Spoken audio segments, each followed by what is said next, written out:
What's up, guys? Back with another video. With this video, I was sitting here and got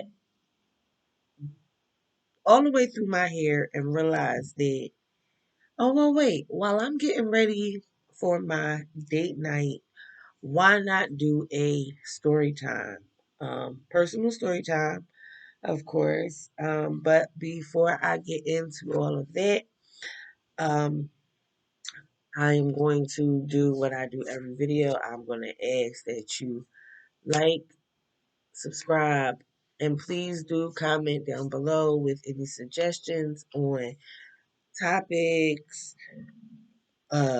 trending issues, products that you want to be talked about, anything. No suggestion will be turned away. I'll open all suggestions. I'm also going to ask that you ring that bell so you can be notified when new content is being uploaded so you don't ever miss out on anything, whether you're new to this page or you've already seen my previous videos. With that being said, this story time is completely personal. Um, it has all to do with small disclaimer. I'm also going to be, as I said, getting ready for my date night. So that's finishing my hair and putting my face on. Disclaimer inside the disclaimer, I don't know too much about makeup. I'm just starting out on the makeup process. As you can see with my eyebrows, but I'm gonna clean it up and you're gonna get to see me do my face and finish my hair, and get ready for my date night. Um, so this story goes back almost 2 years. It'll be 2 years next month. So back in April of 2019, um, I took my then 2-year-old son to the doctor's office to have his annual checkup and everything. I took him to the doctor's office. They checked his weight. They checked his height. Um, they checked his eyes. They checked his ears. They did all of the stuff that they do at the doctor's office and things like that. You'll see me look over here this way because this is where my mirror is. I'm looking in the mirror, but I'm also doing this video. I just felt like I needed to do this video. Um, because hopefully by the end of this video, you will not only know my story and my family story, but you may have some suggestions on how we can better our situation. Now, yes, I know that stimulus is out and everyone's getting stimulus money and everything like that, and then there's the COVID thing and everything like that. But what I need you guys to understand before I get into this story is the fact that this situation was going on prior to COVID-19. Yes, I will say that the situation has managed to get a tad bit worse since COVID-19, but my situation and my family situation has been going on since before COVID-19. And this is just all to, let me know that, hopefully your city is better at handling situations than my city is, because my city has kind of left me and my family to the wolves, but I am going to get into all of that as I tell this story. I believe it was April 9th. Um, I had taken my son to his doctor's appointment to have his wellness checkup. And in the midst of him having his wellness checkup, the doctor wanted me to go to the lab and have his blood drawn so they could, test for all of the normal stuff. They test blood for anemia, iron deficiency, anything like that, like anything that would, cause a delay and maybe organ development or brain development, his cognitive movements and all of that things. I wasn't going to say no. I wasn't going to turn it away. I wasn't going to say, oh no, I'm not going to have my baby's blood drawn. So, me doing my motherly thing, I took him to the lab to have his blood drawn. Me not thinking anything is wrong. I mean, I know like there's like not really anything that could possibly, possibly be wrong. He couldn't have like any, I'm praying to Allah that he doesn't have any, you know, anything wrong with his blood or anything. So I'm not thinking the worst. I'm thinking the best. I'm thinking the best. April 12th, I get a phone call from the Department of Health. I believe it was. It was the Department of Health, correct? Okay.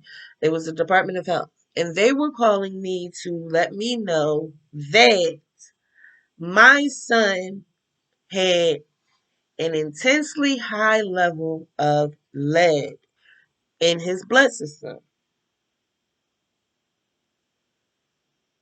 Of course, I'm like, I don't know, where that's coming from. Maybe it's wrong. Maybe that's not the case. That can't be my son's blood work because I don't believe that, we don't have access to that. So what would he be doing? He's not sitting in a car inhaling like leaded fumes or anything like that. So, in my mind, I'm not really understanding what it is they're saying to me.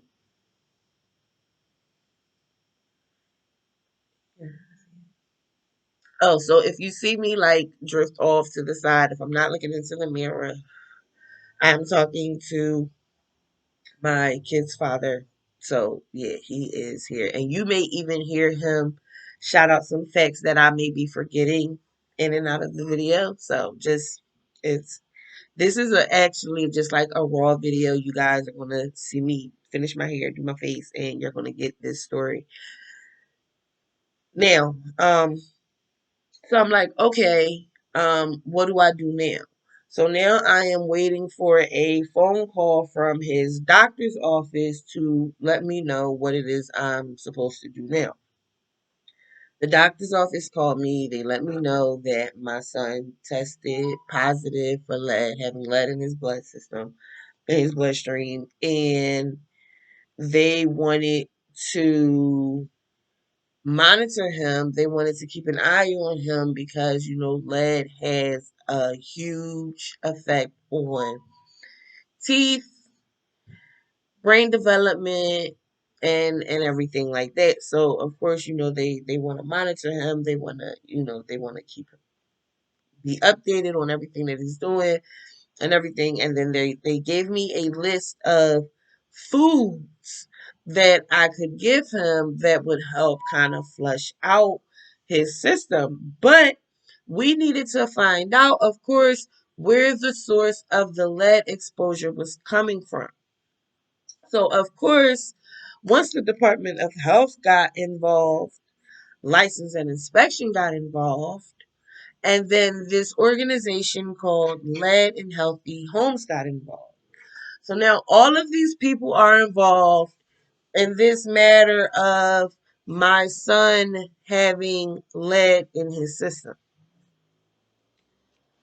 So now I don't know what to do. I don't know what I'm going to do. I'm going crazy. I don't know how to handle this. I don't know how to handle this situation. I don't know how to do it.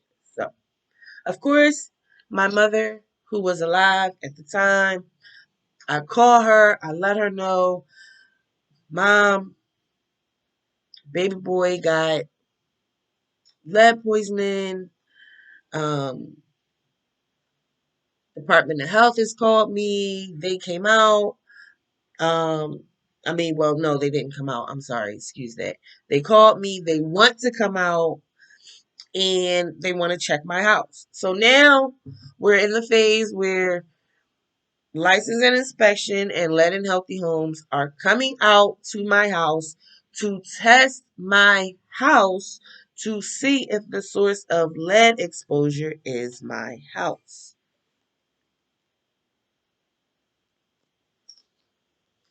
You wouldn't think that it's the house, right? Because now, mind you, I had been living in the house 2 years prior to that. I was renting from someone named Devin Upta, and somewhere in the midst of me and my family staying in the house, he decides that he wants to sell the house. But my family and I believe that we were buying the house and we had a rent to own agreement. So our payments would be going to half rent and half owning it.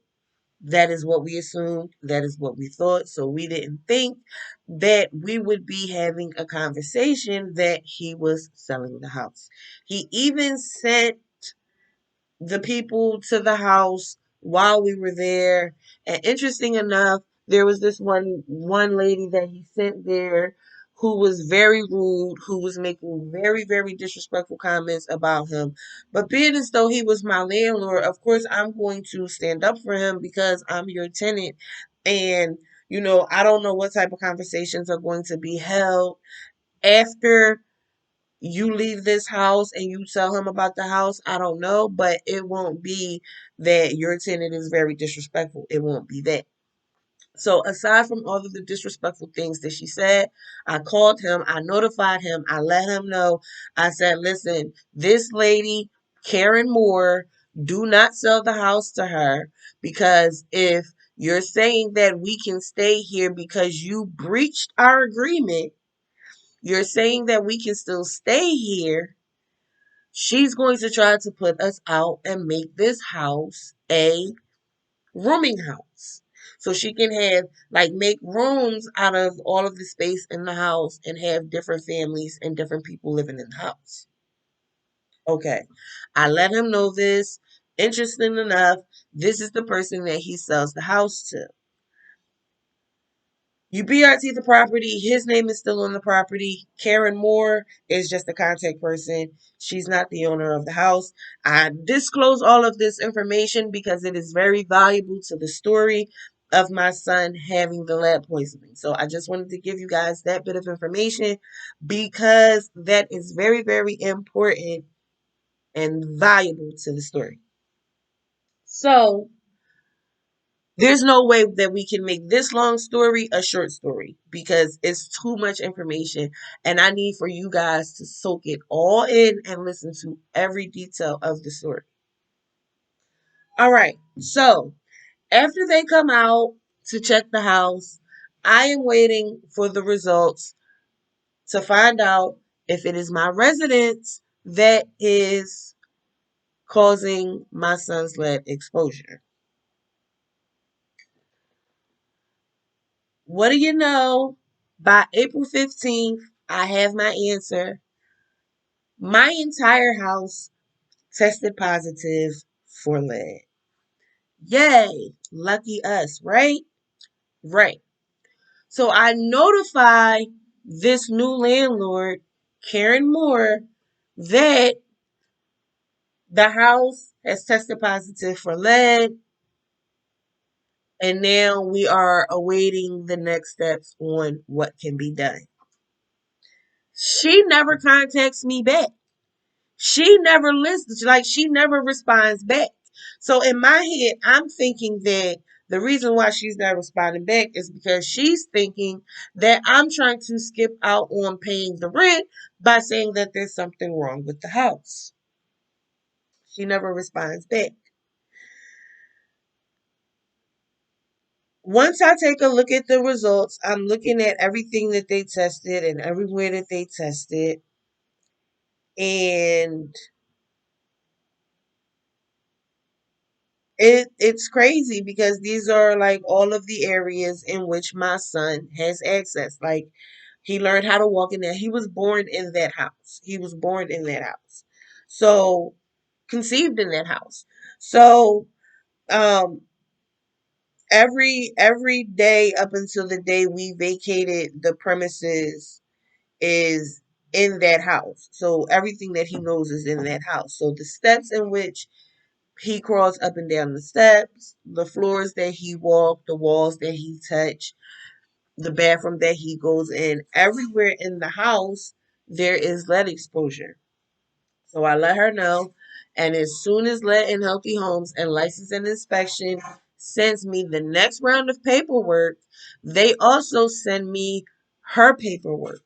So I take a picture with my phone and I send her the paperwork and I let her know that she has some important paperwork that she needs to see, and she has to do something about it.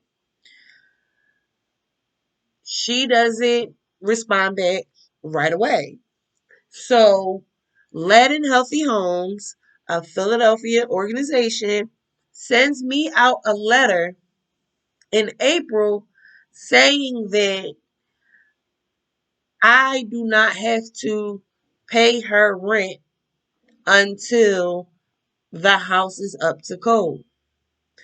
They said technically I could have stopped paying rent once I received the letter. So, April, I paid her rent. May, I still paid her rent. June, I paid her rent. July, I gave her $200. I didn't give her the full rent. I only gave her $200. In me giving her that $200, she still never comes to pick up her mail or to see what it is I am talking about as far as my son having lead poisoning. She still never comes by. So now we are in a state where license and inspection and Lead and Healthy Homes are going to come back out to the house because they want to see if any progress is being made on the work that they are saying needs to be done. They come out in, now we're in May. Now we're in May. They come out in May.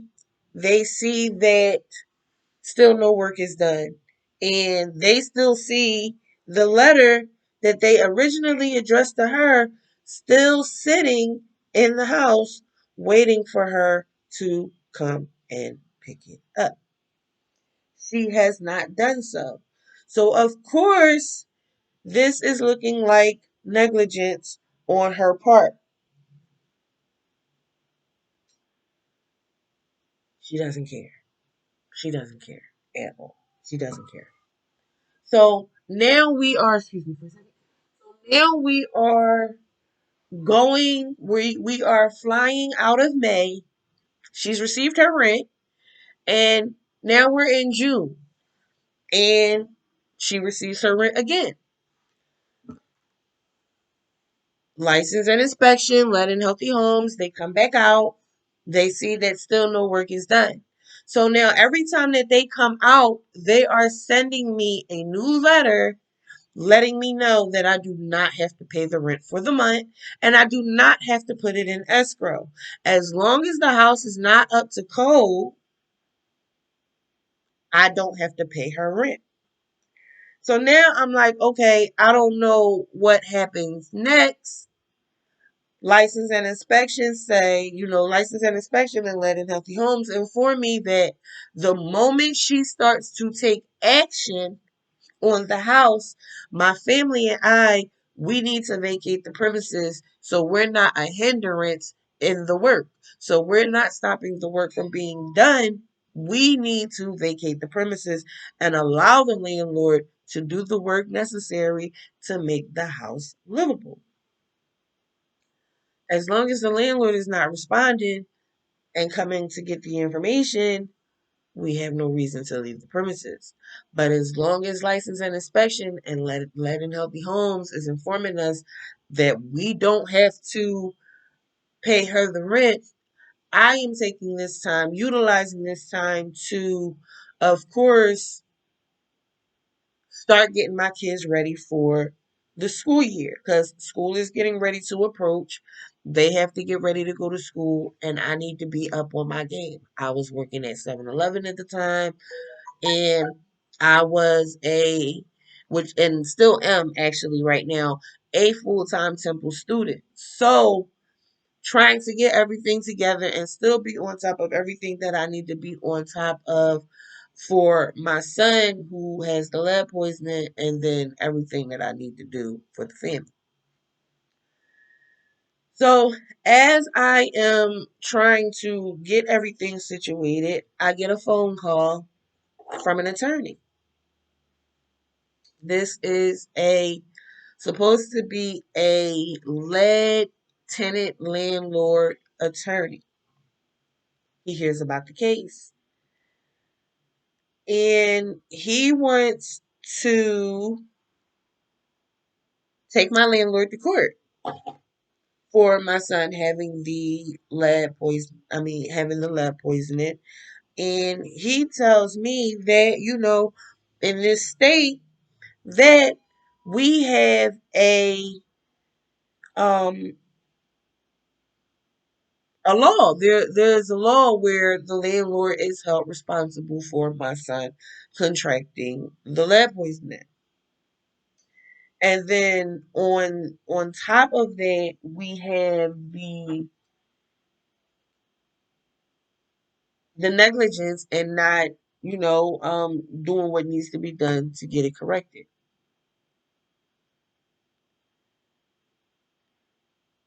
So I'm thinking that, okay, well, Let and Healthy Homes has also informed me that because of this situation, my landlord cannot sue me for the rent and cannot file a retaliation eviction because my son has lead poisoning and it is her fault.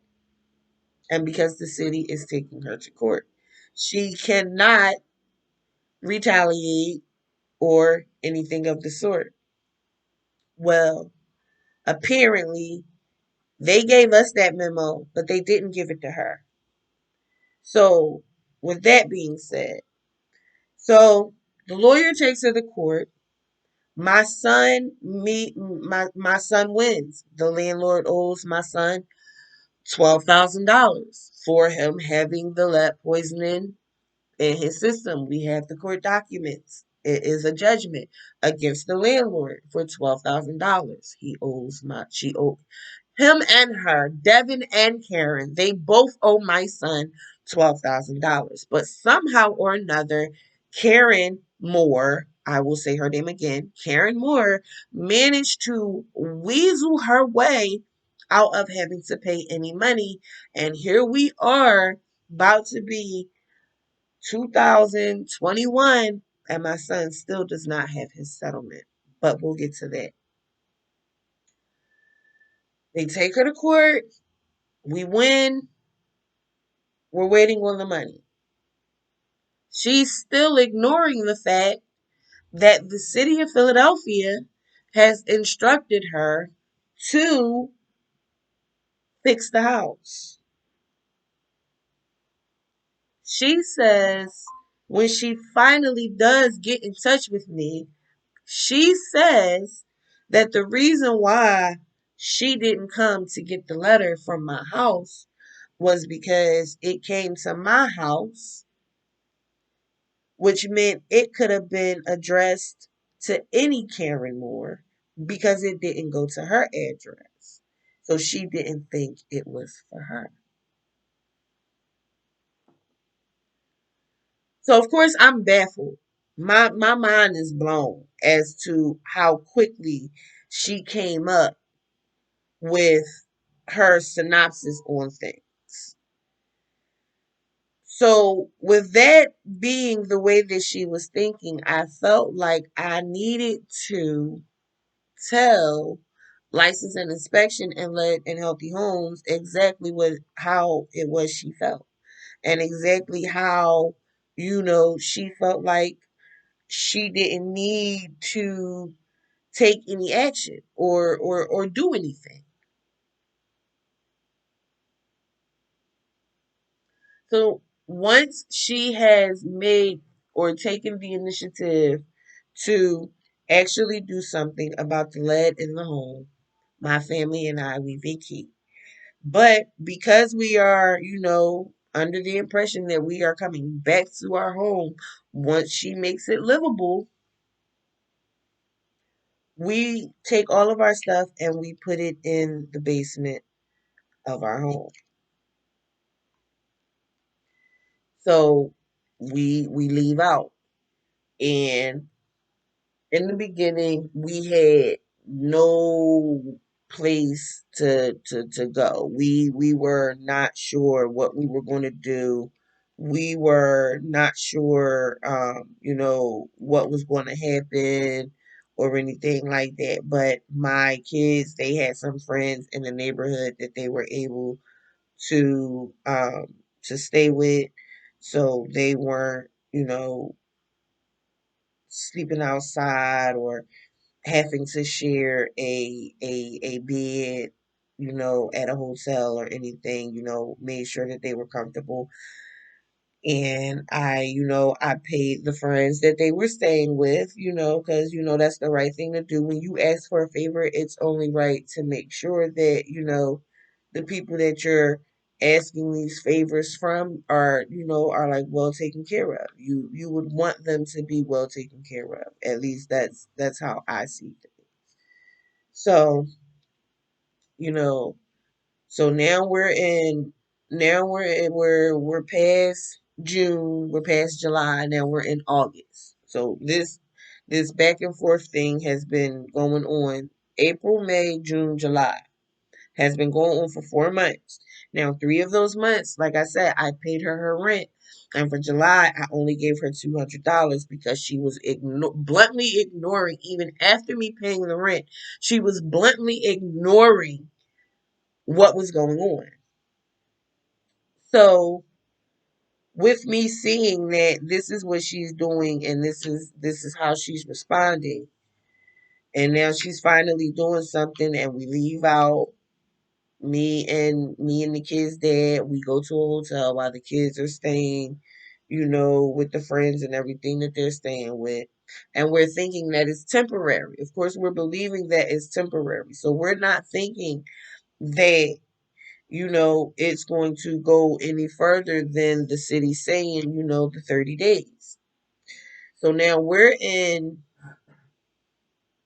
October. It's my birthday, October 3rd. So, I'm thinking like, okay, well, I'm going to, take advantage of my kids being with their friends. I'm going to go do something for my birthday, whatever. But I ended up really not doing anything because I couldn't focus because of my situation. So I ended up not doing nothing. Like me and therefore, like I got dressed to stay in the hotel room and take some pictures, and that's pretty much become my situation and my go-to as of right now. So with that being with that being the situation and what is going on as of right, as of that moment, I decide to say, you know what? Let me see if I can get in touch with somebody in lead and healthy homes or license and inspection so I can find out what the status of this situation is. I'm posting on Facebook, all I want for my birthday is a house that my kids can call their own, where we won't ever have to go through this again, and blah blah blah blah blah. And this is what I'm posting. This is everything that I'm posting. So I'm realizing that, all the time. So I'm finally able to get in touch with somebody from Lead and Healthy Homes and License and Inspection. And in the midst of me getting in touch with somebody, I find out that the house was actually ready to be moved back into back in September. So 30 days after we had vacated the premises, the house was livable. My family and I went to the house. The locks had been changed. There were people living in the house.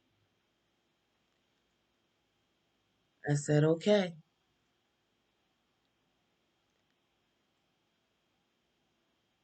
After the judgment, in the midst of, there was something that I did skip. I did skip some things. So within the 4 months that we're going back and forth about the situation, I had her call DHS on me. So she thought DHS was going to come out and take my kids because I was living in a house that had lead in it, which is what she told them. She said the house was dirty, the house was unlivable, and everything. She was the owner and everything like that. So when the kids didn't get taken from DHS, she bribed me $1,000 to walk away from the house, to walk away from the case, walk away from the house, walk away from everything. I couldn't do that. I wasn't going to do that. My son's health and us having somewhere to stay is a lot more than what you're trying to give me right now. So then, in the same breath that she bribes me with $1,000, she tells me that it's my fault for taking my son to the doctor. I shouldn't have took my son to the doctor to get his blood drawn and have his blood tested. It's my fault that I'm in this situation, which is what she told me. For the life of me, I can't understand how, if you're supposed to be a mother, you would say this to another mother. I don't know how you could say something